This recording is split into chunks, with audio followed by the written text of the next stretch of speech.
Ahorita no sé si me logran escuchar, porque tenía problemas con el micrófono hasta hace un segundito.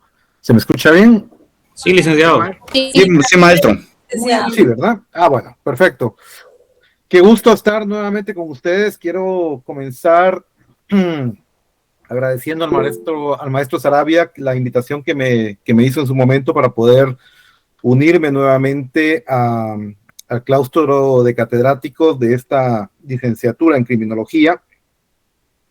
Siempre es un honor volver a la alma mater, a la Universidad de San Carlos, que es nuestra casa, y volverme a encontrar con varios de ustedes, que estoy ahorita que estaba dando admisión, recuerdo, porque eso fue hace 2 años, que varios de ustedes recibieron conmigo curso de Derecho Constitucional, si no estoy mal, no sé, ¿se acuerdan ustedes?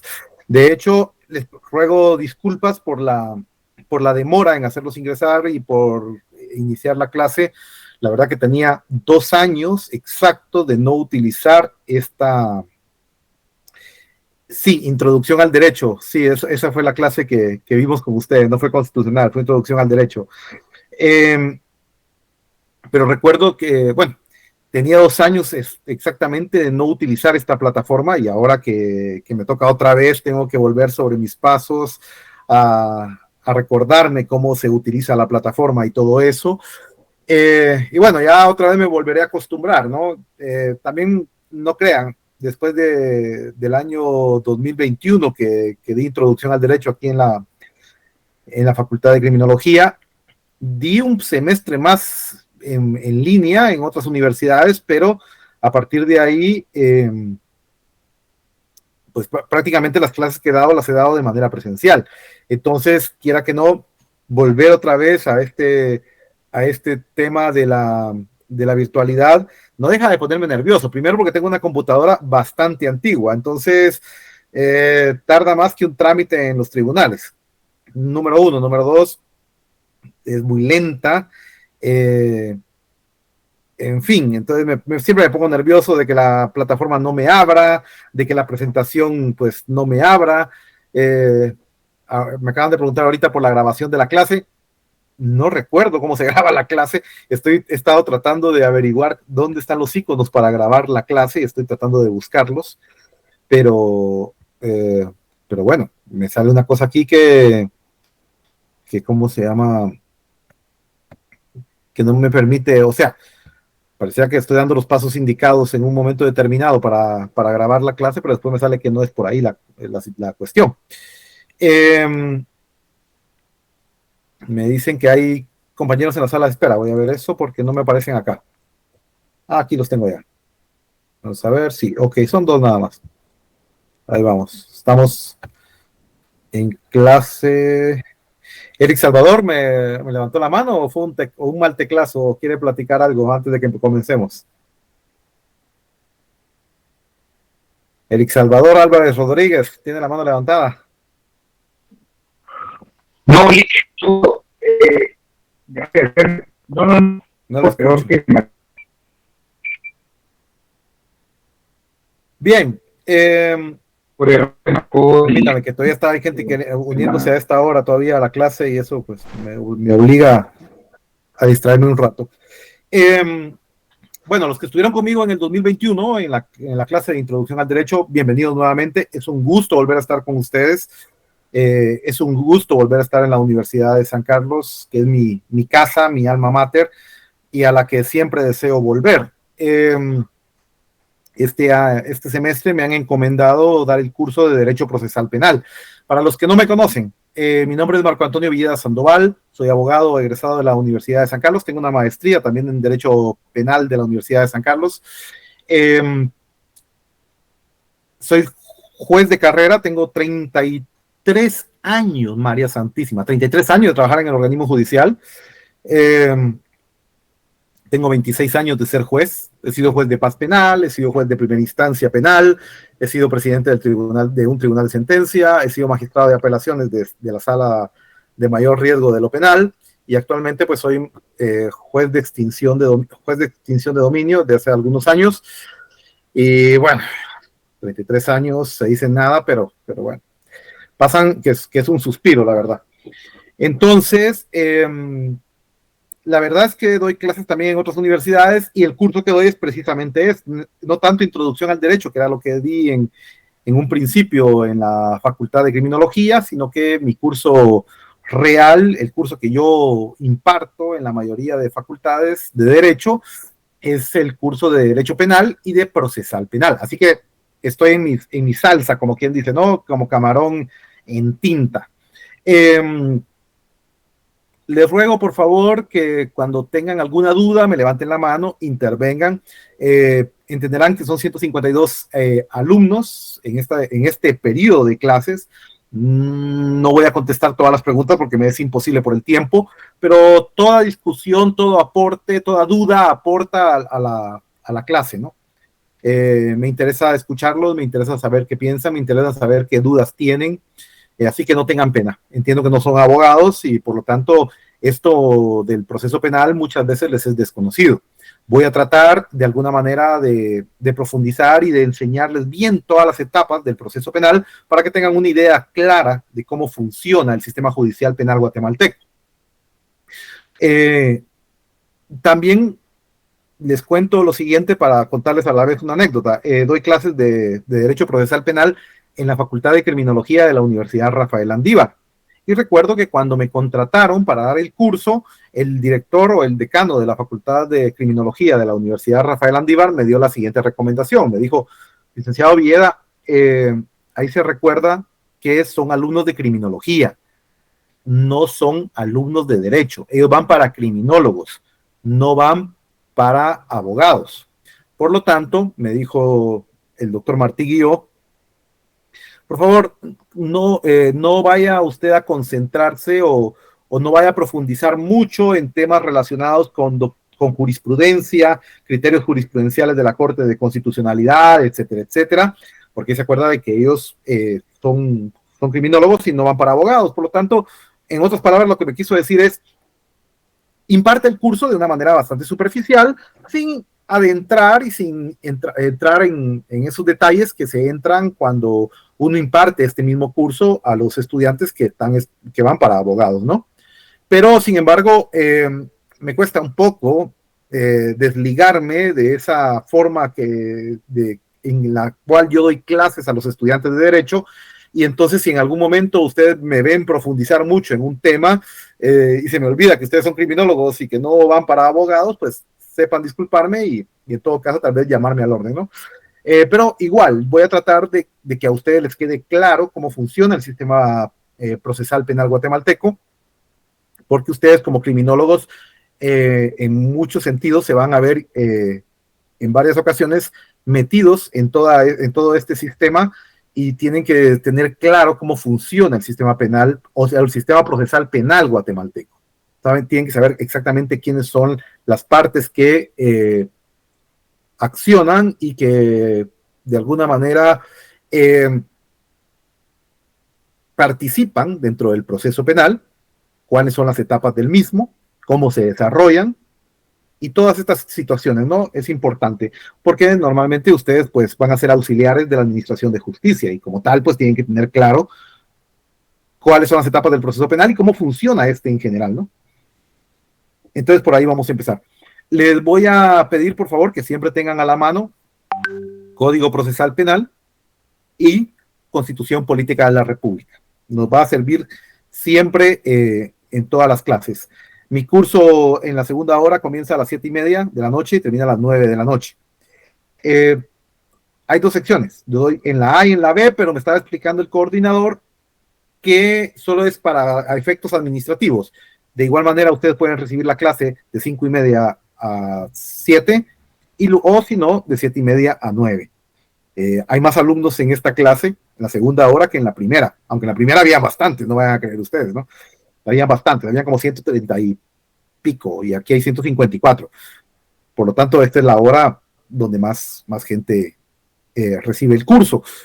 No hay ningún problema siempre y cuando la plataforma admita a todos, porque la plataforma también tiene un límite, creo que son 200 alumnos, algo así, de límite que tiene la plataforma. Entonces, siempre y cuando la plataforma permita su ingreso, no hay ningún problema. Pueden recibir la clase a la primera hora o a la segunda hora.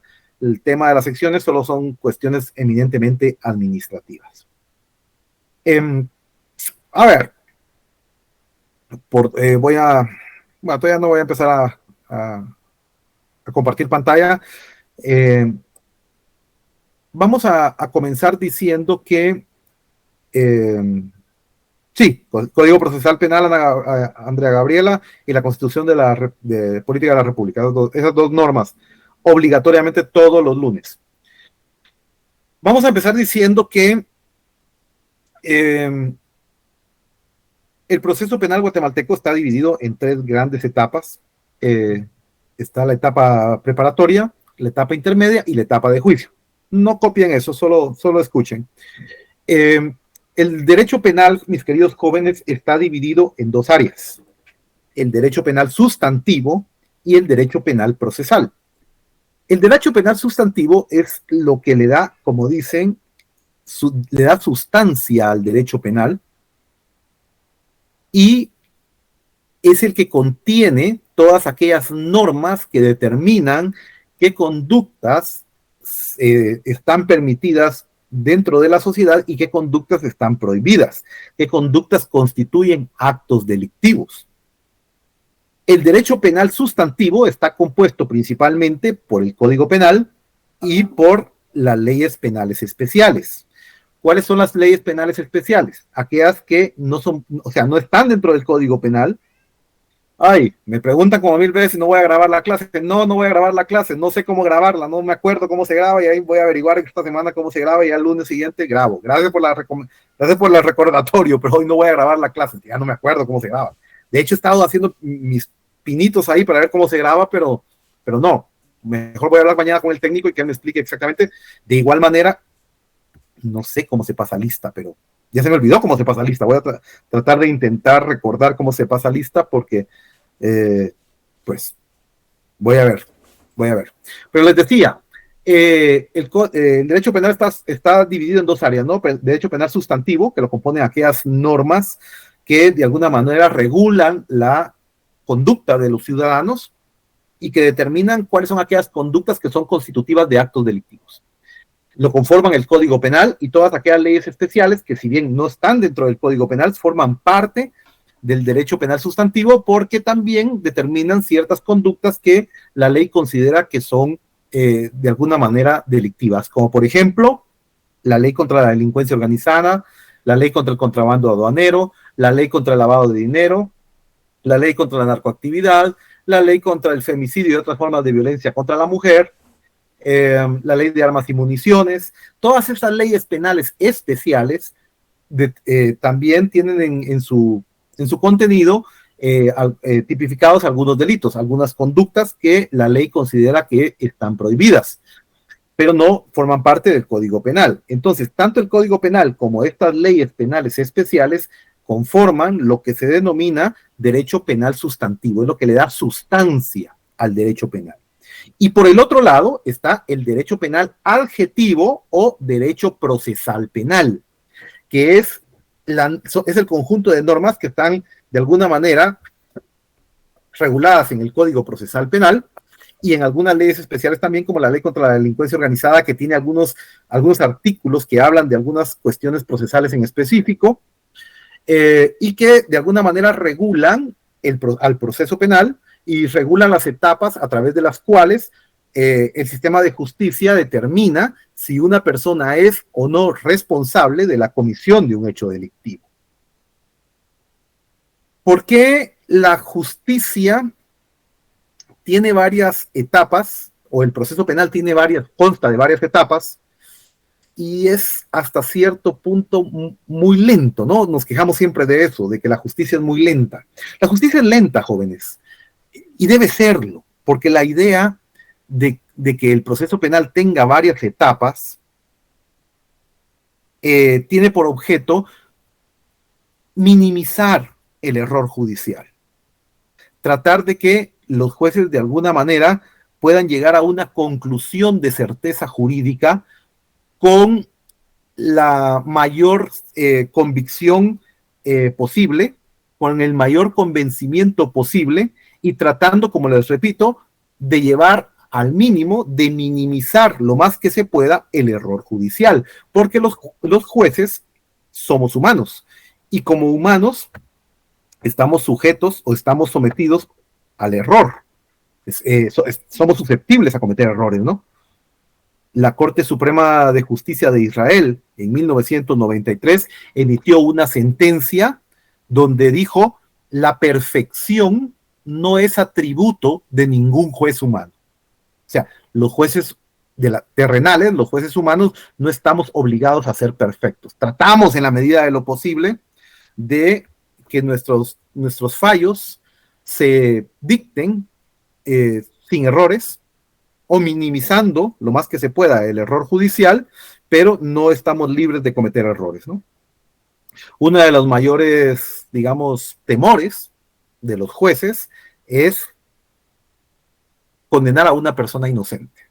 De hecho, en el derecho anglosajón existe un principio que dice que es mejor un culpable libre que un inocente en la cárcel. A la larga, entre los dos males, es mejor el otro, ¿no? Es mejor un culpable libre que un inocente en la cárcel. Por lo tanto, nuestro sistema procesal penal y nuestro sistema de justicia, de alguna manera, en el ámbito penal, mantiene el principio de que la duda favorece al procesado y es una garantía constitucional también, ¿no? Que la duda siempre va a favorecer al procesado basados en ese principio de que es mejor un culpable libre que un inocente en la cárcel. Las dos cosas son terribles para la administración de justicia, ¿no? Tanto meter a un inocente a la cárcel como liberar a un culpable, las dos cosas no abonan a la aspiración de que exista una justicia pronta y cumplida donde se le dé a cada quien lo que se merece. Pero sopesados los dos males, ¿qué es preferible? Bueno, es preferible un culpable libre que un inocente en la cárcel. Entonces, el proceso tiene por objeto agotar una serie de etapas para llegar a determinar con alto grado de certeza jurídica, más allá de la duda, que si una persona ha cometido o no un hecho delictivo.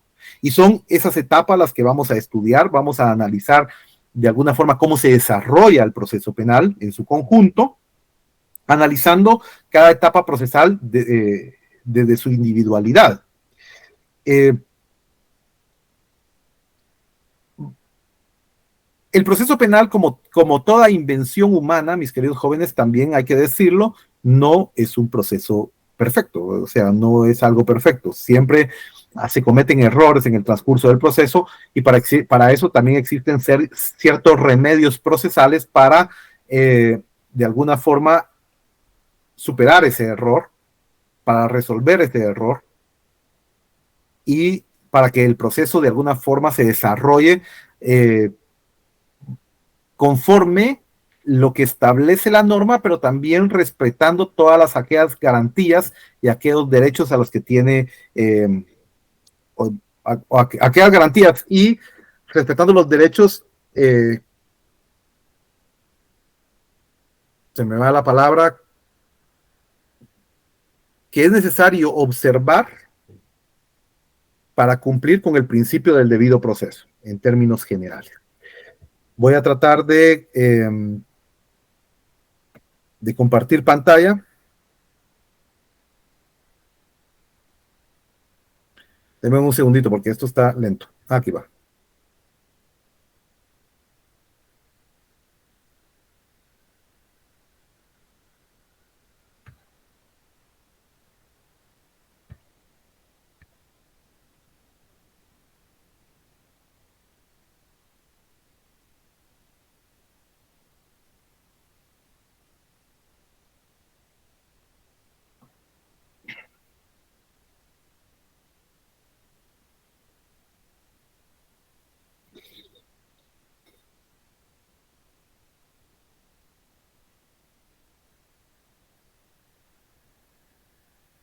Según Bauman, que es un jurista argentino, en lo referente al concepto de derecho procesal penal, él lo define como el conjunto de las normas jurídicas que amenazan como consecuencia jurídica para un hecho determinado o una pena o una medida determinada.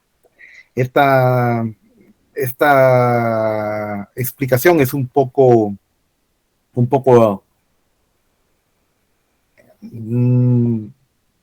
enrevesada, por decirlo de alguna manera, es un poco difícil de entender, pero yo diría más que todo que el proceso es un conjunto de normas que regulan aquellas etapas a través de las cuales se puede determinar o sirve para determinar si una persona es responsable o no de la comisión de un hecho delictivo. ¿Cuáles son los fines del proceso penal? Bueno, esto los encuentran ustedes en el artículo 5 del Código Procesal Penal, que habla de los fines del proceso penal precisamente. Y dice así: el proceso penal tiene por objeto la averiguación de un hecho señalado como delito o falta y de las circunstancias en que pudo haber sido cometido, en que pudo ser cometido. El establecimiento de la posible participación del sindicado, el pronunciamiento de la sentencia respectiva y la ejecución de la misma. La víctima o el agraviado y el imputado, como sujetos procesales, tienen derecho a la tutela judicial efectiva, tienen derecho a que se les haga justicia. Tanto la víctima tiene derecho a la protección del Estado como también el procesado, y que el Estado, a través de sus órganos de justicia, actúe como lo establece la ley, pero sobre todo garantizando que se le dé a cada quien lo suyo, que se administre justicia de manera eficiente y efectiva. El procedimiento por aplicación del debido proceso, dice el artículo 5, debe responder a las legítimas pretensiones de ambos, tanto de la víctima como del acusado. Pero como pueden ver ustedes, según el artículo 5, el proceso penal tiene puntualmente como objetivo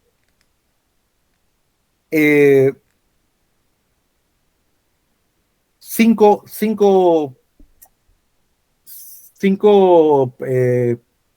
situaciones muy particulares.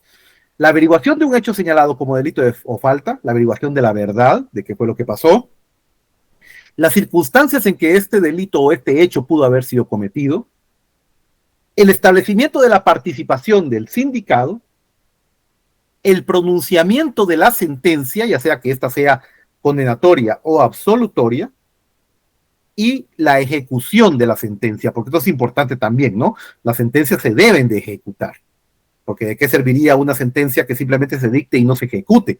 Prácticamente serviría como para ponerla ahí, ponerle un marco y ponerla en exhibición, pero porque al final, pues no sirve de nada una sentencia si no se ejecuta. ¿Qué sería? O sea, ¿qué temor a la justicia tendrían las personas? ¿Qué temor a la ley tendrían si las sentencias no se ejecutaran?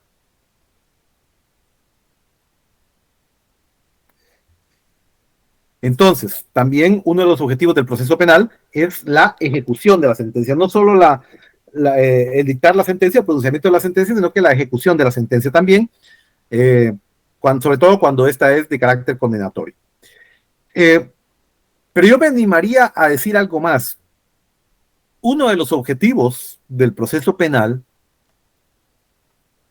es la solución del conflicto. Porque yo creo que cuando nosotros acudimos a los tribunales, a lo que aspiramos muchas veces, en primer lugar, es a la solución de un conflicto que es el que nos ha llevado a buscar la intermediación de un tribunal y la intermediación de un juez. ¿Sí? No siempre, mis queridos jóvenes, la cárcel soluciona el conflicto.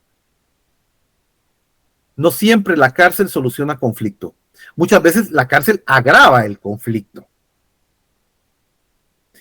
Y entonces pasa también que en algunos casos la víctima no queda resarcida o básicamente no le sirve de nada o no le sirve de mucho el hecho que el agresor o digamos, el autor del delito vaya a parar a la cárcel. Les pongo un ejemplo muy claro. Supongamos que una persona con su vehículo me atropella y me quiebra la pierna, por ejemplo. Ha cometido el delito de lesiones culposas, siempre y cuando, obviamente, ese accidente haya sido provocado por negligencia, impericia o imprudencia de él, no mía. Pero supongamos que él actuó con imprudencia y, pues, me atropelló y me quebró la pierna. Pero él llega a un acuerdo conmigo y ese acuerdo consiste en pagarme mis curaciones, ¿no? Pagarme mi recuperación, el hospital donde yo voy a estar y todo esto. Eh, También se compromete a pagarme los días que no voy a poder ir a trabajar producto de la lesión y tal vez darme una indemnización por el accidente. Y yo quedo muy conforme con esa negociación, ¿no? A mí me conviene, quedo muy conforme. ¿De qué me sirve que él vaya a parar a la cárcel? ¿De qué me sirve que lo condenen y que vaya a parar con sus huesos a la cárcel? La verdad que no, no me sirve de nada. Lo que yo necesito es que se solucione el conflicto. Entonces, claro, no todos los delitos pueden ser sometidos a una negociación, ¿sí? Vamos a ver cómo el proceso penal nos da la posibilidad de negociar bajo ciertas circunstancias en ciertos delitos y hay otros en que definitivamente la negociación no puede tener cabida. Como por ejemplo cuando estamos hablando de un homicidio doloso, cuando estamos hablando de un asesinato, cuando estamos hablando de un parricidio, un secuestro, una violación. En esos casos la negociación no cabe, ¿no? Son delitos demasiado graves y no se puede permitir que de alguna forma todo se resuelva a través de un acuerdo entre las partes. En esos casos, el Ministerio Público representando al Estado tiene que de alguna manera buscar la manera de hacer justicia a través de castigar a la persona que haya cometido esos hechos delictivos. Pero ya ven ustedes que aparte de los fines que propiamente establece el artículo 5 del proceso penal, que básicamente se resume en establecer, averiguar la verdad a través de establecer la comisión de un hecho señalado como delito o falta, la participación del procesado en ese delito, las circunstancias en que este delito pudo haber sido cometido y además el pronunciamiento de la sentencia y la ejecución de la misma, también yo le agregaría que parte del proceso penal lleva por objeto o tiene por objeto buscar la solución del conflicto.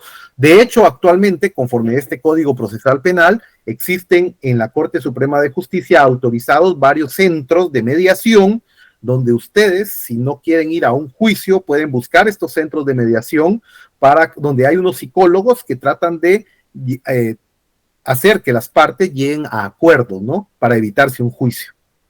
El código lo permite y es una forma de descongestionar a los tribunales y evitar que las personas vayan a resolver mediante un juicio una situación que tal vez la pueden resolver a través de una medida desjudicializadora, tal como lo escribe aquí Brian de León. Analicemos ahora, vamos a ver, bueno, perdón. Analicemos ahora cómo ha evolucionado el proceso penal desde la época colonial hasta nuestros días.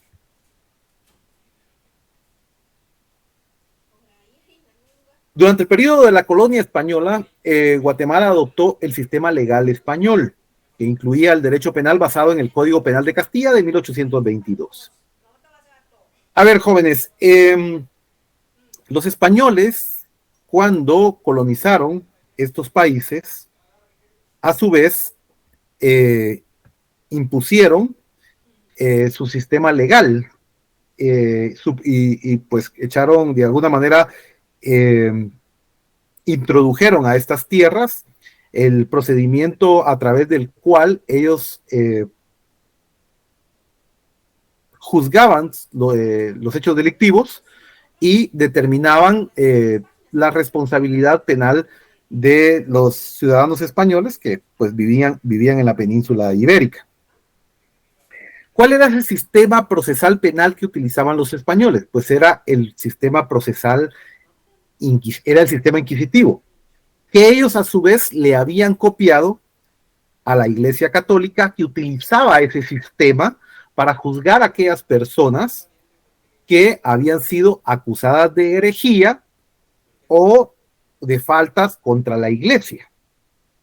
Estoy tratando de regresar, pero no sé.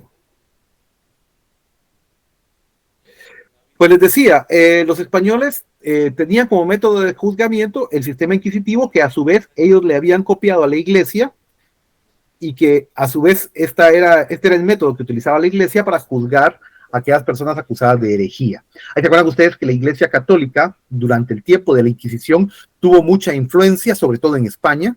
La Inquisición se desarrolló en gran medida en España, pero también en Francia y en Italia, y en alguna medida en Alemania también.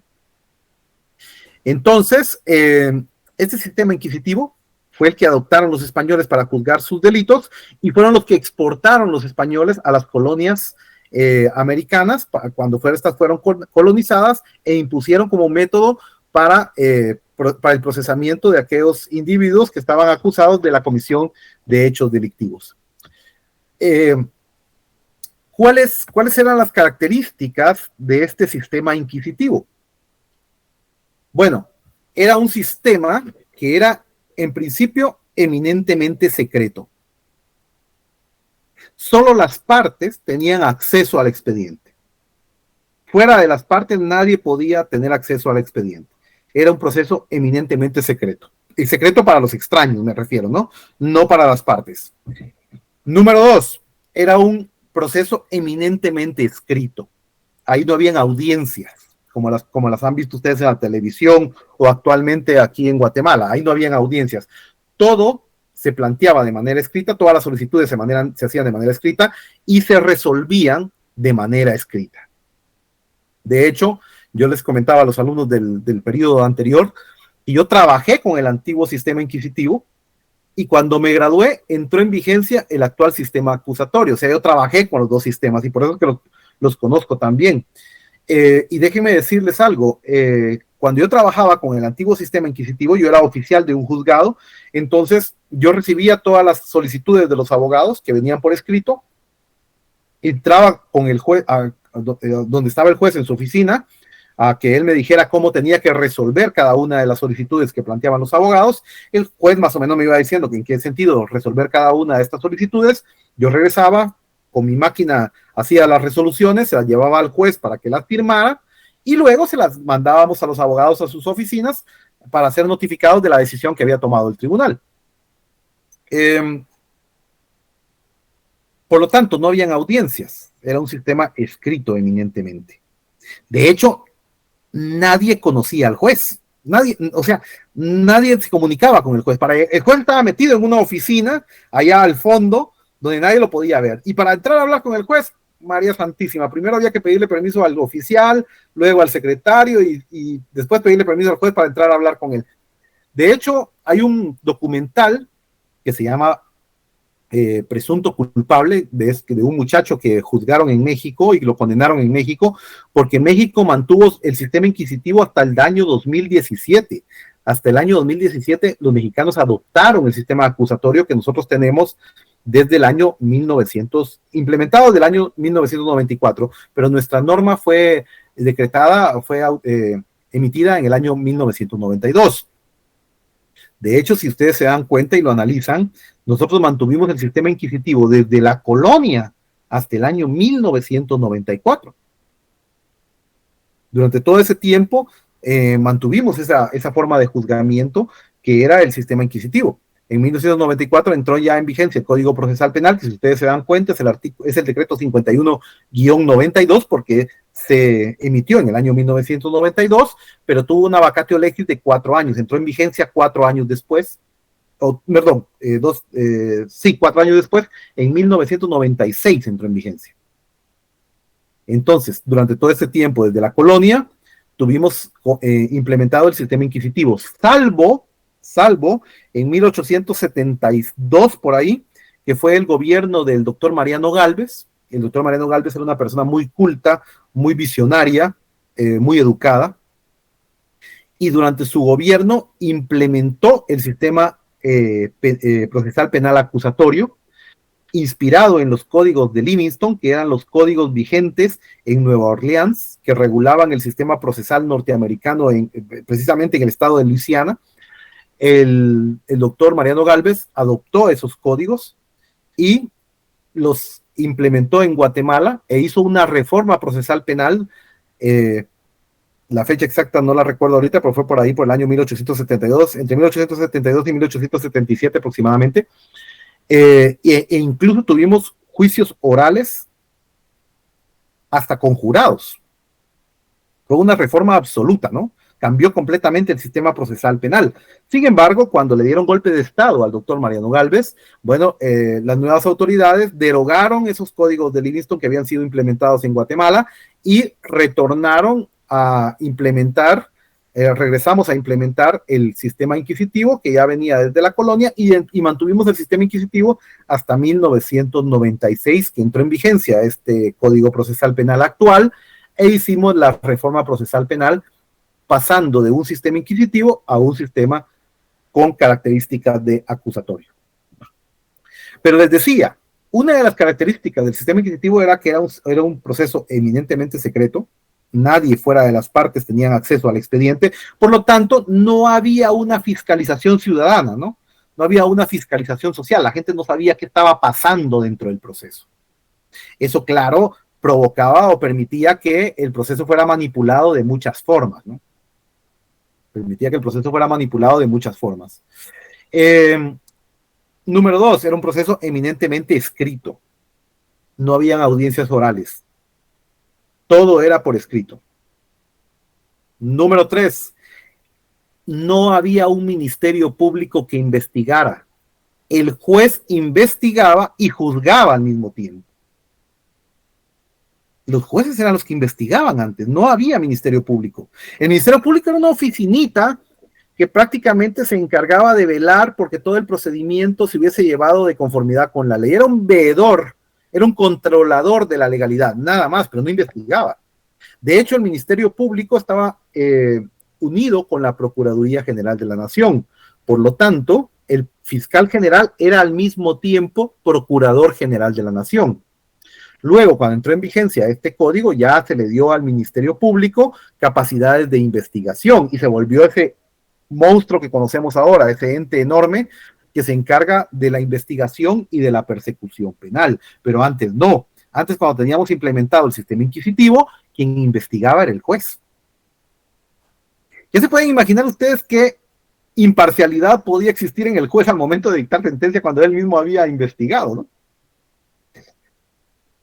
Totalmente perdida la imparcialidad y muchas veces la objetividad también. Entonces les decía que en este documental que se denomina Presunto Culpable, el documental trata de un muchacho que fue condenado en México, pero empieza de alguna manera a señalar todos los vicios que hubo durante el procedimiento, todos los errores que hubo dentro del procedimiento. Pero hay un momento en que le preguntan al muchacho, ¿y tú no hablaste con el juez? ¿No le dijiste al juez esto que me estás diciendo a mí? Y él dice, es que yo nunca vi al juez, no lo conocí, no sé quién es el juez. Y yo sé que está diciendo la verdad, porque antes la gente era juzgada y nunca se entrevistaba con el juez, nunca miraba al juez, porque como todo era escrito, ¿me explico? Todo era escrito. Entonces uno nunca miraba al juez. De hecho, la ciudadanía no sabía ni quiénes eran los jueces, porque antes en los tribunales no habían periodistas. ¿Qué iba a andar haciendo un periodista en un tribunal si no tenía acceso al expediente? No habían audiencias. ¿Qué iba a reportar? Ahora ustedes ven que en las noticias salen las audiencias, ¿no? Los periodistas entran a filmar. Se sabe quiénes son los jueces. O sea, hay una fiscalización ciudadana. Ya los ciudadanos en las redes sociales, pues bueno, ya sea alaban o critican la decisión de un juez.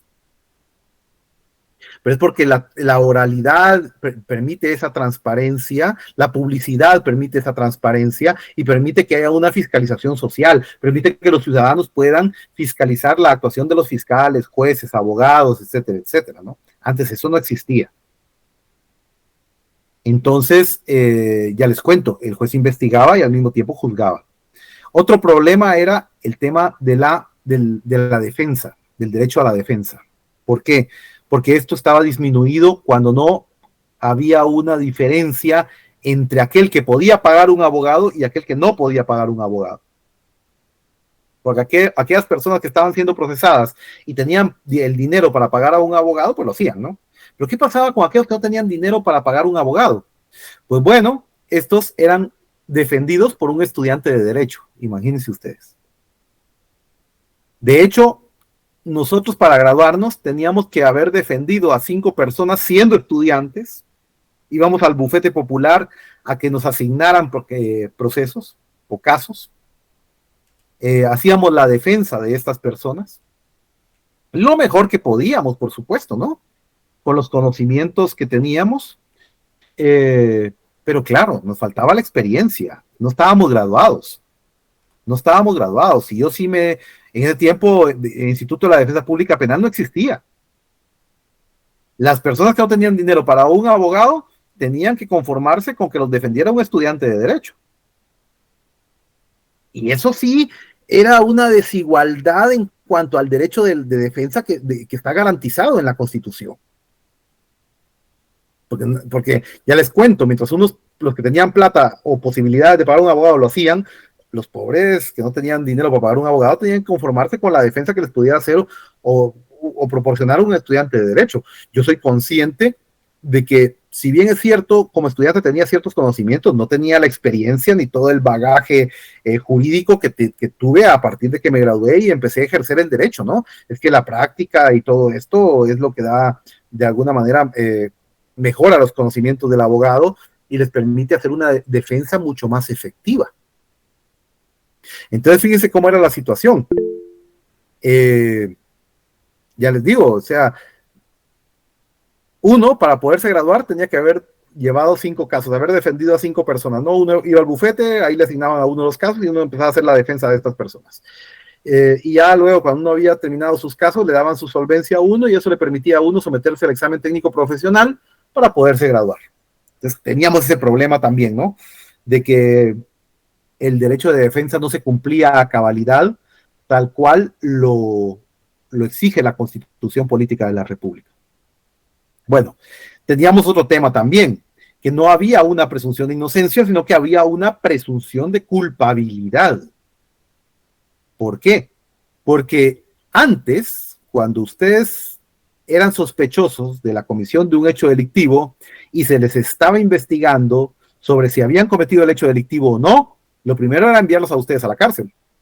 A la cárcel hasta que se determinara si eran culpables o inocentes. No era sino hasta que se determinaba que eran inocentes que los dejaban en libertad. Entonces no había una presunción de inocencia.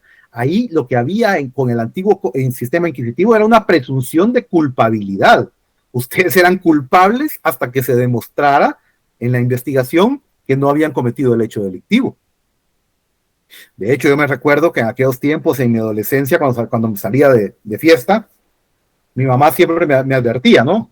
Que mucho cuidado con meterme en problemas. Me decía, no, cuidado con meterte en problemas, porque ahí te acordás que mientras se averigua, te vas a la cárcel. Y es que era así. Mientras se averiguaba uno a la cárcel. Entonces no había presunción de inocencia, lo que había era una presunción de culpabilidad. Se presumía culpable a la persona hasta que se demostrara que era inocente. Entonces, yo recuerdo que 2 juristas argentinos muy famosos, el doctor Alberto Binder y el doctor Jorge Mayer, fueron los asesores, los que asesoraron esta transición que se hizo del sistema inquisitivo al sistema acusatorio. Pero no vayan a creer ustedes que esa transición fue sencilla, ¿no? Muchos abogados no querían, sobre todo los abogados viejos, no querían que hubiera esa transformación.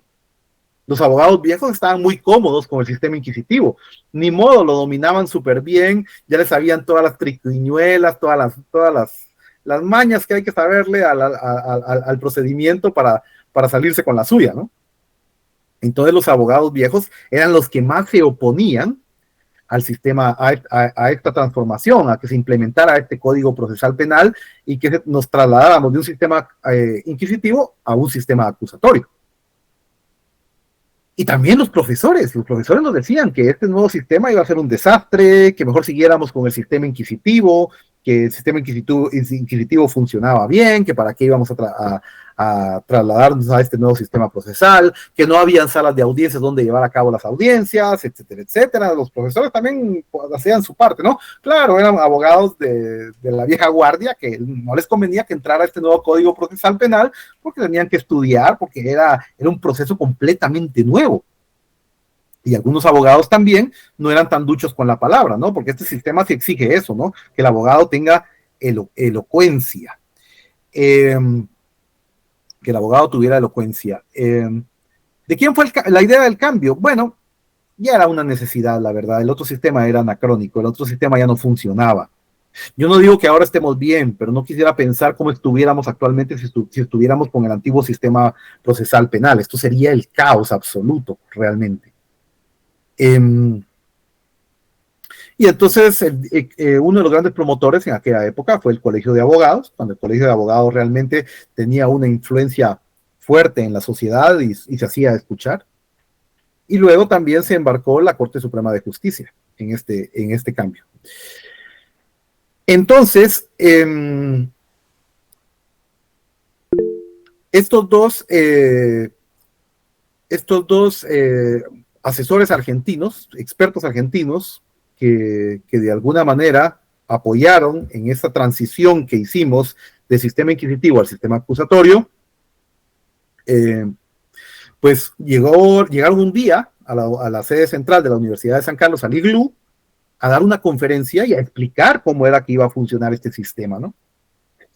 Y recuerdo que los estudiantes de Derecho abarrotamos el salón del IGLU, y la verdad, sí íbamos interesados en escuchar la explicación, pero íbamos más interesados en cuestionarlos, ¿no? En hacerles ver todas aquellas cuestiones que los catedráticos nos habían dicho que eran improcedentes, que no iban a funcionar, y los catedráticos nos habían metido en la cabeza todo eso, ¿no? Que esas ideas de que este sistema nuevo no iba a funcionar, etcétera, etcétera, que era contradictorio, y decían un montón de cosas.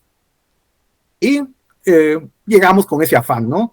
De cuestionarlos, de contradecirles, de hacerles ver que este sistema no iba a funcionar, y íbamos ahí con la espada desenvainada. Y la verdad que el doctor Meyer fue el que inició la conferencia, dijo, bueno, miren, número uno, este nuevo proceso penal busca, de alguna manera, de cumplir con todas aquellas garantías y aquellos principios que establece la Constitución. Y les voy a decir por qué.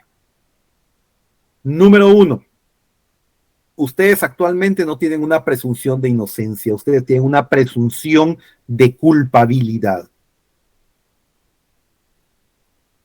Aquí no es como dice la Constitución, que se es inocente hasta en tanto y en cuanto una sentencia condenatoria no determine la culpabilidad de la persona, sino que es al revés. Primero se encarcela a la persona y después se investiga si es inocente o culpable. Por lo tanto, aquí lo que hay es una presunción de culpabilidad. Número uno. Número dos. Actualmente creo que Guatemala tiene un índice de analfabetismo que ronda entre el 9 y el 10%. Pero en aquel tiempo, 1991-92, el índice de analfabetismo aquí en Guatemala andaba por el 35%. Teníamos un alto índice de analfabetismo.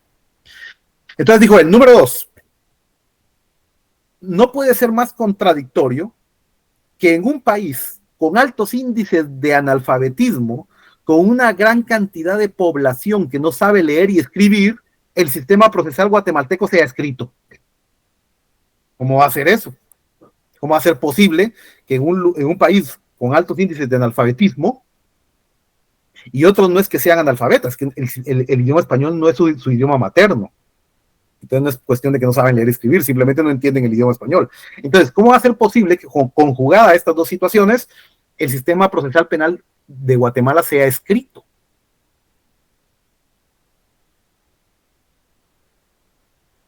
La forma más fácil de comunicarnos es a través del habla, a través de la palabra. ¿O acaso nos dijo en aquella oportunidad, ustedes cuando le piden algo a sus papás se lo piden por escrito y sus papás por escrito les responden? Claro que no. Cuando hablamos con nuestros semejantes, nos comunicamos a través de la palabra porque es la forma más fácil de comunicarnos. Entonces, ¿por qué razón el sistema va a ser escrito?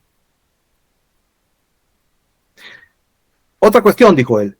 El artículo 28 de la Constitución garantiza el libre acceso a los tribunales. Sin embargo, aquí los ciudadanos no pueden ir a ver ningún juicio ni nada porque todo es secreto. Y la secretividad genera que el proceso pueda ser manipulado. Genera corrupción, por supuesto. La publicidad del proceso genera transparencia, genera que la sociedad pueda fiscalizar la actuación de jueces, fiscales, abogados, etcétera, etcétera. Entonces, ustedes vienen a defender un código que promueve un sistema procesal penal que es secreto, que es escrito, donde el juez investiga, no puede el juez investigar, el juez está para juzgar. El juez para juzgar tiene que mantener un principio de imparcialidad. Y no puede ser imparcial el juez si anda investigando.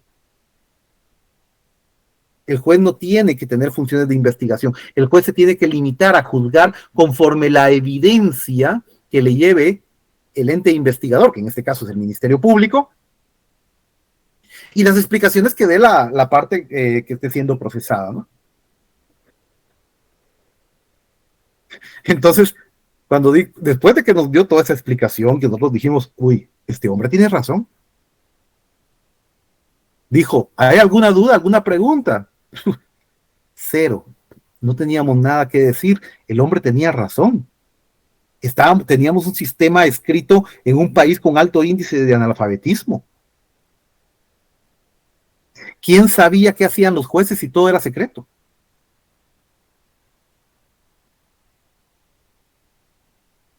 Y nos hizo ver ese problema que teníamos también con el tema de la defensa, del derecho de defensa, ¿no? La defensa, hay una desigualdad en el derecho de defensa, dijo, porque mientras unos pueden pagar abogados, otros se tienen que conformar con la defensa que puedan hacer estudiantes de derecho, lo cual es completamente anacrónico y atenta contra los derechos humanos, porque el derecho de defensa es un derecho humano. ¿Qué podíamos decir? Entonces, volviendo un poco a nuestra diapositiva, este sistema inquisitivo jóvenes lo importamos de España, lo trajeron los españoles cuando colonizaron estas tierras. Adoptamos este sistema legal español, que incluía, como dice la diapositiva, el derecho penal basado en el Código Penal de Castilla de 1822. Este código, dices, establecía una serie de delitos y las correspondientes penas. Sin embargo, estamos hablando de 1822, el sistema de justicia penal era desigual y a menudo estaba influenciado por intereses políticos y económicos. Eso hace 200 años. Eso hace 200 años que el sistema de justicia era desigual y estaba influenciado por intereses políticos y económicos. Actualmente ya no es así, ¿verdad? Ya hemos cambiado. Es increíble que 200 años después nuestro sistema de justicia siga exactamente igual, influenciado por los poderes políticos y económicos. Es increíble que no hayamos podido cambiar y no tengamos un sistema de justicia imparcial que le garantice a todos los ciudadanos una justicia pronta, cumplida, eficiente, y que le dé a cada uno lo que le pertenece. Elvis dice que a su parecer estamos mucho peor. Es posible. No sé, pero mejor no estamos. Mejor no estamos. Luego, jóvenes, ya tras la independencia de Guatemala en el año 1821, se promulgó una serie de códigos legales que buscaban establecer un sistema jurídico propio, y éramos una república independiente. En 1837 se aprobó el primer Código Penal de la República de Guatemala. Esta fecha la tengan presente porque es parte de su reto de esta semana, ¿no? primer código penal que se aprobó, ya siendo Guatemala una república independiente, se aprobó en 1837. El último, el que tenemos vigente hasta el día de hoy, se aprobó en 1973. Ese código tiene 50 años. Este código de 1837 incorporó algunas modificaciones del código español anterior, que era el Código Penal de Castilla, que rigió hasta 1837. Este código estableció penas proporcionales para los delitos y garantizó ciertos derechos fundamentales para los acusados. Después de la Revolución de 1944 y con la posterior promulgación de una nueva Constitución en 1945, se promovieron reformas legales y se crearon nuevas instituciones encargadas de la administración de justicia. Durante este periodo se adoptaron medidas para garantizar los derechos fundamentales de los acusados y se promovió una mayor transparencia en el sistema de justicia penal. Sin embargo, hay que decir que a pesar de todo, seguimos en esa ocasión manteniendo vigente el sistema inquisitivo como forma de juzgamiento, como forma de llevar a cabo los procesos penales. Porque ya les repito, si no fue sino hasta 1992 que el Congreso emitió este Código Procesal Penal, que es el decreto 51-92, que entró en vigencia 4 años después, en 1996. ¿Por qué hubo esa vacatio legis tan amplia? Porque mucha gente no quería que entrara en vigencia el código. Decía que no estábamos preparados, que no había salas de audiencias, que los jueces necesitaban capacitación, que el Ministerio Público no tenía la capacidad de investigar, y un montón de cosas, ¿no? Entonces hasta 1996 esto entró en vigencia y ya pues se empezaron haciendo audiencias, primero en los despachos de los jueces, ya después se fueron adecuando los tribunales, creándose las salas de audiencias que existen hasta el día de hoy para poder implementarlo de mejor manera. Tuvimos un paréntesis, como les repito, allá por el año 1872-75, cuando gobernó el doctor Mariano Gálvez, que se implementaron los códigos de Livingston, que eran los códigos procesales penales del estado de Luisiana, donde se implementó el sistema acusatorio como dentro del derecho penal guatemalteco, donde tuvimos incluso juicios por jurados, pero luego de que le dieron golpe de estado al doctor Mariano Gálvez, retornamos a utilizar el sistema inquisitivo como método de juzgamiento dentro del proceso penal.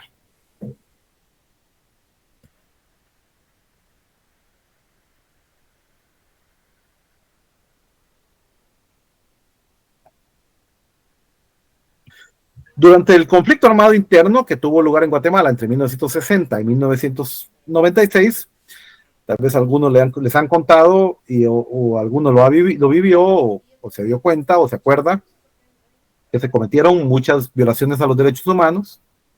Durante este periodo se utilizaron leyes penales de manera arbitraria y se llevaron a cabo detenciones ilegales, torturas y ejecuciones extrajudiciales. La impunidad prevaleció en muchos casos y los responsables de estos crímenes rara vez fueron llevados ante la justicia. De hecho, cuando se firmó la paz en 1996, uno de los acuerdos de paz era que había que hacer una reforma al sistema de justicia penal. Porque el sistema de justicia que teníamos era completamente anacrónico, no respondía a las aspiraciones de justicia de la sociedad, creaba una enorme impunidad, que ese ha sido uno de los grandes problemas de nuestro país, ¿no? La impunidad. Aquí nadie le tiene miedo a la ley, cada quien hace lo que le den en gana porque sabe que la ley no se cumple o porque rara vez lo van a juzgar y lo van a someter a la acción de la justicia. Durante el conflicto armado interno, jóvenes, hay que decirlo, la justicia se aplicó para delitos comunes, ¿no? Para delitos realizados en el contexto del conflicto armado propiamente, pues no fue sino hasta el año 2010 más o menos que se empezaron a llevar o se empezaron a juzgar los primeros casos relacionados con el conflicto armado interno. Pero ya les digo, uno de los acuerdos de paz, una de las exigencias que se hizo durante la firma de los acuerdos de paz era que hubiese una reforma al sistema de justicia. El anterior no respondía a las aspiraciones de la sociedad, era anacrónico, era muy lento, era muy dado a la arbitrariedad y a la manipulación, por lo mismo, ¿verdad? Porque era secreto, porque no había una fiscalización social, porque era escrito, etcétera. Desde el final del conflicto armado, Guatemala ha trabajado en fortalecer su sistema de justicia penal y abordar los desafíos de la impunidad y la corrupción, que es el cáncer de nuestro sistema de justicia. Se han promulgado leyes para mejorar la eficiencia y la transparencia en el sistema judicial, así como para fortalecer la protección de los derechos humanos. Sin embargo, al día de hoy, como dice acá, persisten desafíos en la implementación efectiva del derecho penal en Guatemala, la corrupción en el sistema judicial, que es un problema enorme, la violencia generalizada y la falta de recursos suficientes continúan siendo un obstáculo para lograr una justicia equitativa y efectiva.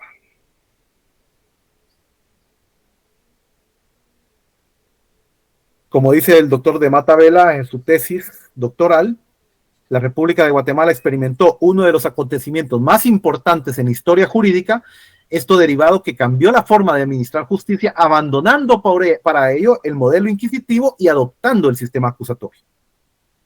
Anteriormente, dice el doctor, el país operaba bajo un sistema penal mixto que combinaba elementos del sistema inquisitivo con elementos del sistema acusatorio. Yo no comparto mucho lo que dice el doctor de Matavela, yo trabajé en ese tiempo y les puedo decir con toda certeza de que era un sistema inquisitivo en todo el sentido de la palabra. Es que no habían audiencias, no había nada, todo era secreto, no había ministerio público que investigara, el juez era el que investigaba. Entonces, esas son características propias del sistema inquisitivo.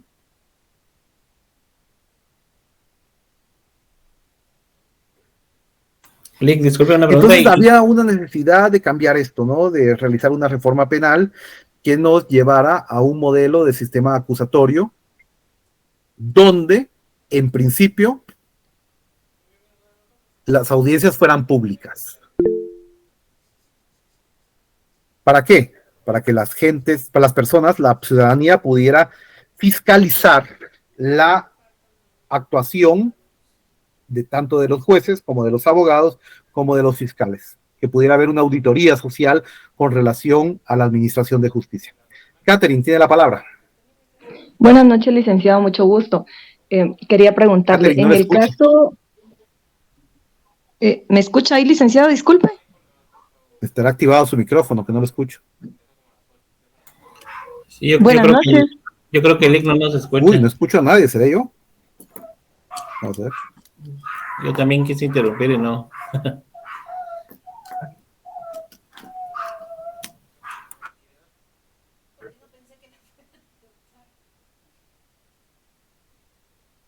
No, yo tengo mis conectados, no escucho.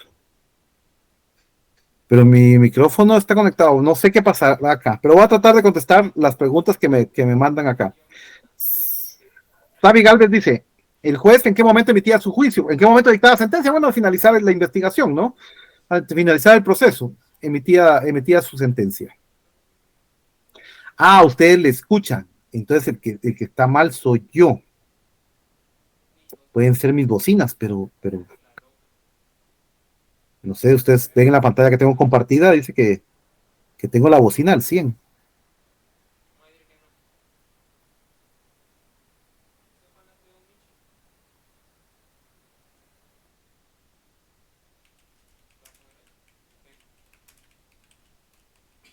Raro está esto.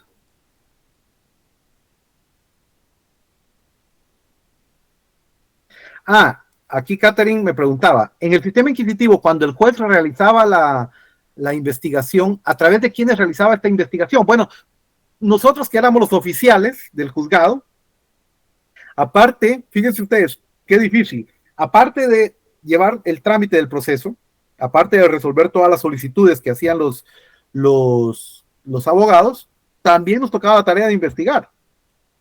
¿Qué capacidad podíamos tener? Realmente, no, eso era anacrónico. De hecho, no existía, no existían todos esos métodos científicos que ahora tenemos, porque hemos avanzado bastante. Antes, básicamente, la resolución de los casos se basaba en declaraciones de testigos. En declaraciones de testigos, prácticamente. Ese era el método de investigación por excelencias. Si no habían testigos, olvídense, no había caso, prácticamente no había caso. No existía el INASIF, no teníamos esos métodos actuales de investigación científicos que tenemos. De hecho, una de las cuestiones que más les costó a los fiscales fue porque muchos que trabajaban en el organismo judicial después se trasladaron al Ministerio Público porque tenían cierta experiencia en temas de investigación, pero mucho de lo que les costó a los fiscales fue desligarse o no basar su caso o su investigación en la declaración de testigos. Porque como antes, básicamente la investigación se basaba en la declaración de testigos, los miembros del organismo judicial que después pasaron a trabajar en el Ministerio Público seguían con esa costumbre, ¿no? De basar su caso en la declaración de testigos. Y siempre se les ha dicho a los fiscales, no basen sus casos solamente en declaración de testigos, porque el testigo es como el conejo que sale de la chistera del mago. Como puede ser muy bueno el testigo y pueda recordarse de todas las cosas con detalle, el número de placa, cómo iba vestida la persona, qué fue lo que pasó, quiénes intervinieron en los hechos, etcétera, etcétera. Puede ser que el testigo, cuando mire a los abogados, los fiscales y a los jueces, entre en un shock, le dé un pánico escénico y se le nuble la mente y no se acuerde absolutamente de nada, y con eso el caso se cayó completamente. Entonces se le ha insistido mucho a los fiscales que basen sus casos en pruebas científicas. Y por eso es que la carrera de criminología ha tomado mucho auge, ¿no? Porque los fiscales son abogados y los abogados no somos investigadores.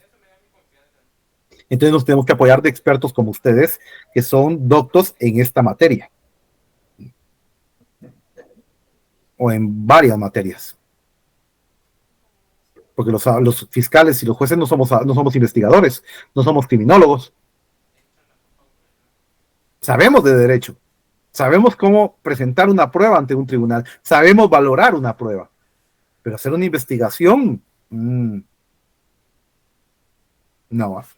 Mucho menos manejar todos esos métodos científicos que se manejan ahora, temas de balística, temas de huellas dactilares, verificar si una firma es falsa o no, hacer análisis de voz, hacer secuencias, mapas de organizaciones criminales, análisis criminales de ciertos grupos de delincuencia organizada. Eso lo pueden hacer ustedes. Para eso estudian y para eso se preparan. Prácticamente ustedes tienden a convertirse en auxiliares de la administración de justicia. Por ejemplo, en la época de la Inquisición, que no existía ninguno de estos métodos científicos para averiguar la verdad, pues básicamente también los juicios estaban sostenidos en la declaración de testigos. Pero ¿cuál creen ustedes que era el método científico por excelencia para averiguar la verdad?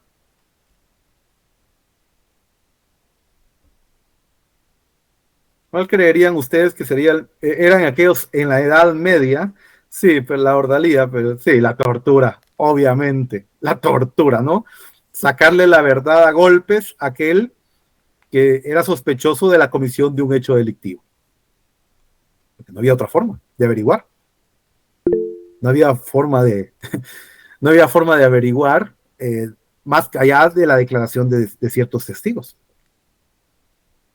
Y contra eso fue precisamente que César Ebonesana, también conocido como Marqués de Beccaria, se pronunció, porque dijo, no es posible que estemos sometiendo a tormento físico a una persona si antes no hemos determinado si es culpable o inocente, en primer lugar. Ya lo estamos castigando por anticipado. Número 2, la tortura no tiene ningún efecto en temas de investigación. ¿Por qué? Porque los más fortachones, aunque sean culpables, van a aguantar la tortura y no van a decir que ellos cometieron el hecho delictivo. Mientras tanto, los más debiluchos, los flaquitos y todo eso, esos van a decir todo, ¿no? Eso van a cantar, como decimos, hasta gol de los rojos. Ellos van a decir todo lo que saben, van a confesar hasta lo que no han hecho, pues, para que la tortura cese. Entonces la tortura a la larga tampoco era un método eficiente de averiguación de la verdad. Entonces eso era lo que decía Bonesana.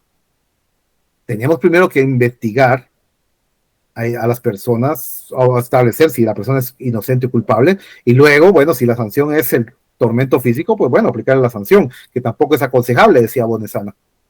Mejor quitarle su libertad, que es un bien muy preciado, y es un castigo suficiente a la larga.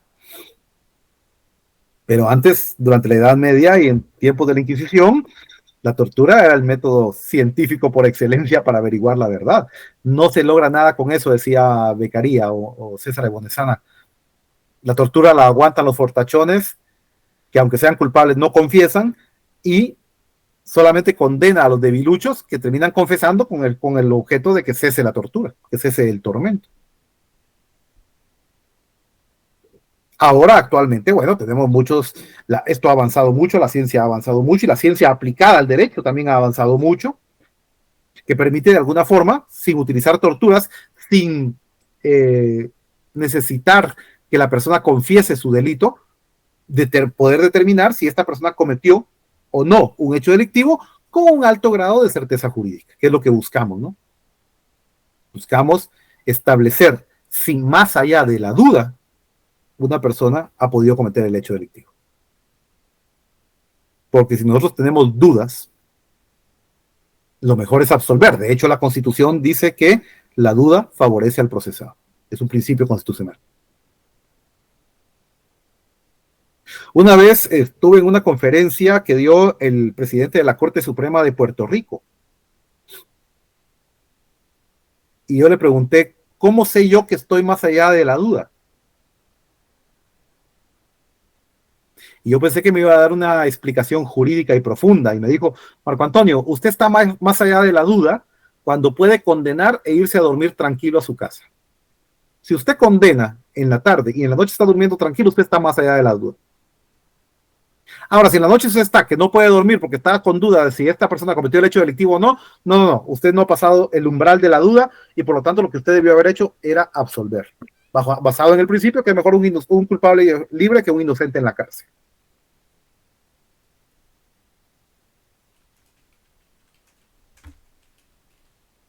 Yo también una vez hablaba con un juez de Puerto Rico cuando aún también teníamos el sistema inquisitivo acá y él me decía cómo eran las audiencias y yo le decía, aquí no hay audiencias, en Guatemala no hay audiencias, en Guatemala todo es por escrito.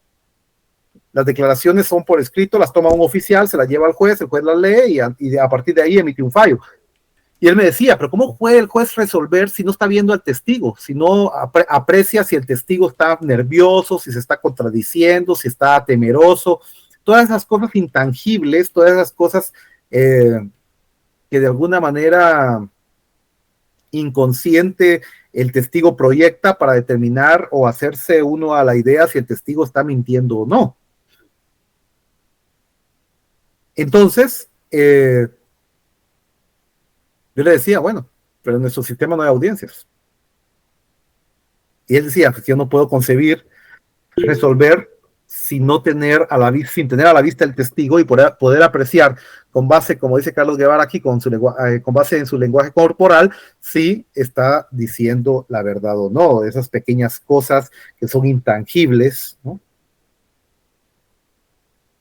Que lo hacen a uno llegar a una conclusión de certeza jurídica o tener la duda razonable sobre si esta persona cometió el hecho delictivo o no para absolver en todo caso. ¿Sí? Bien, mis queridos jóvenes y señoritas, son las 9:03 y hoy ya me cansé de hablar. Así que les agradezco mucho la atención en el primer día. Sean ustedes bienvenidos a este curso. Si tienen alguna duda, tengo unos minutos más pero ahí, Keila, tengo varias dudas, pero es que tengo un problema aquí con la bocina y no sé qué es. Esa es la pura verdad. Si me pudieran plantear por escrito, estoy tratando de ver acá.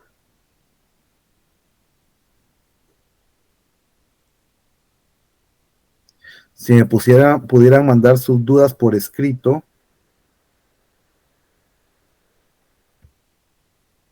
Se los agradecería porque no sé por qué no los escucho.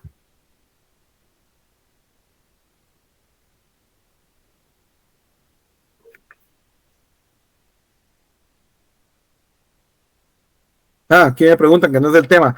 ¿Cuántos jueces de extinción de dominio hay en Guatemala? Solo vemos dos. Dos para todo el país.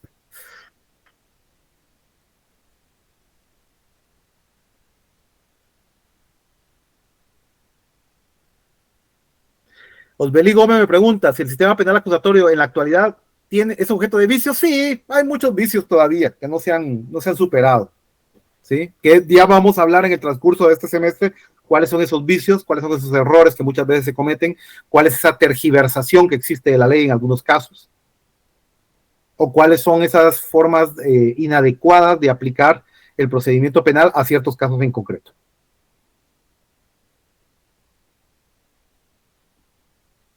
Me pregunta Roberto Figueroa si el abogado en el sistema acusatorio solo era notificado del fallo, si no se podía apelar. Bien, se podía apelar, había una segunda instancia, sí, eso siempre ha existido. Pero igual, la apelación era por escrito, por supuesto, ¿no? Y la resolución de la sala era por escrito, ahora es oral. Pero en aquel tiempo igual, se podía apelar, incluso se podía ir hasta casación ante la Corte Suprema de Justicia, pero todo era escrito. Si en los modelos, tanto inquisitivo como en el acusatorio, ha existido siempre mora judicial, siempre ha existido, siempre. Si había más mora judicial antes que ahora, creo que igual. Ya vamos a ir hablando de por qué actualmente hay mora judicial, por qué los juzgados están colapsados. Ya vamos a hablar un poco de eso. ¿Sí? En su momento, aparte de la entrevista, ¿qué otros procedimientos utilizaban en un proceso penal? Bueno, las necropsias porque la morgue estaba a cargo del organismo judicial. Entonces también nos basábamos muchas veces en la necropsia, ¿no? En el informe que nos remitía el médico forense cuando realizaba la necropsia. Pero no habían interceptaciones telefónicas, no habían peritajes balísticos, no habían peritajes documentoscópicos, todos esos peritajes no teníamos esa capacidad, esa es la pura verdad. ¿Por qué en Guatemala se dice que todavía se maneja un sistema mixto? Porque muchos dicen que no tenemos un acusatorio propiamente, muchos dicen que todavía tenemos un sistema que en parte es inquisitivo y en parte es acusatorio, porque dicen que todavía se sigue utilizando mucho el expediente judicial, muchas veces se siguen manejando los casos de reserva, las audiencias en algunos casos los jueces deciden que se haga a puerta cerrada, aunque no debería de ser así. La infraestructura todavía no permite que la gente pueda llegar a ver las audiencias como en Estados Unidos, por ejemplo. Entonces muchos dicen que todavía tenemos muchos vicios del sistema inquisitivo, aunque hemos dado algunos pasos para implementar el sistema acusatorio. Yo creo que tenemos ciertos vicios estructurales, pero sí, ya estamos prácticamente inmersos en un sistema eminentemente acusatorio. Yo de hecho, todas mis audiencias son orales. Todo es oral. Paso más en la sala de audiencias que en mi escritorio. Porque todos los días tengo audiencias y varias. Y escucho a las personas ahí en cuanto a sus requerimientos y a sus reclamos y ahí mismo resuelvo de manera verbal. No utilizo el papel.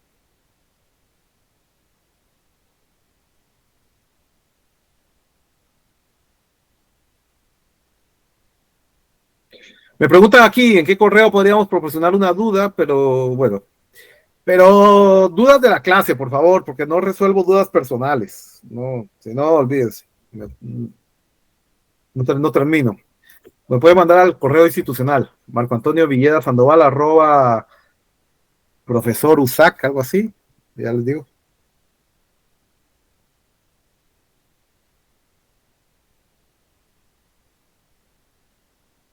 Ya les voy a decir. Aquí me lo mandaron, todavía no me lo sé.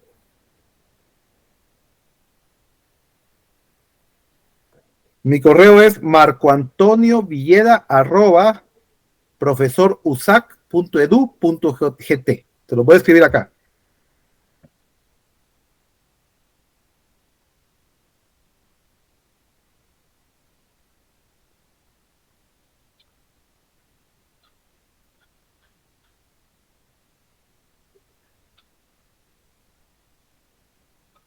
A ver si lo escribí bien. Ahí está, marcoantoniovilleda@profesor.usac.edu.gt. Ahí me pueden escribir.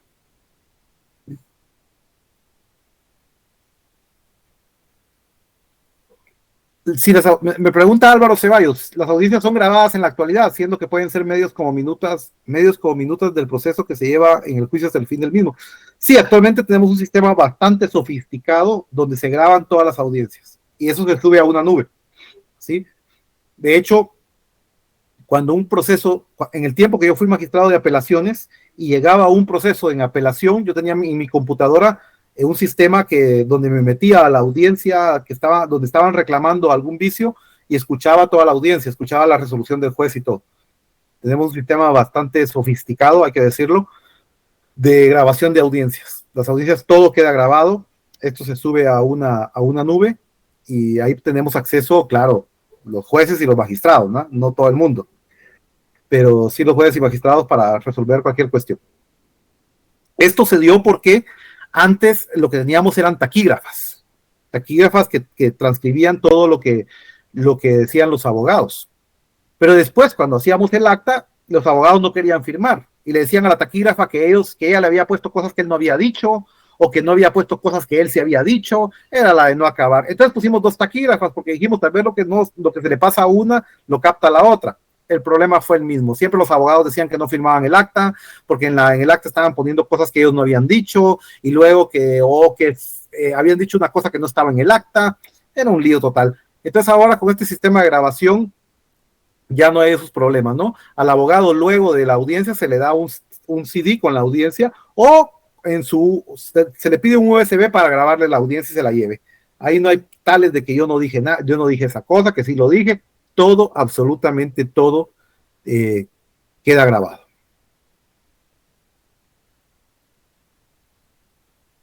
Me preguntan si con base en experiencia considera que fue una decisión el cambio de sistema. Sí, completamente, estoy completamente de acuerdo, se los acabo de comentar, ¿no? No quisiera ni pensar en el caos en que estaríamos si todavía tuviéramos implementado el sistema inquisitivo. Esto sería la impunidad total.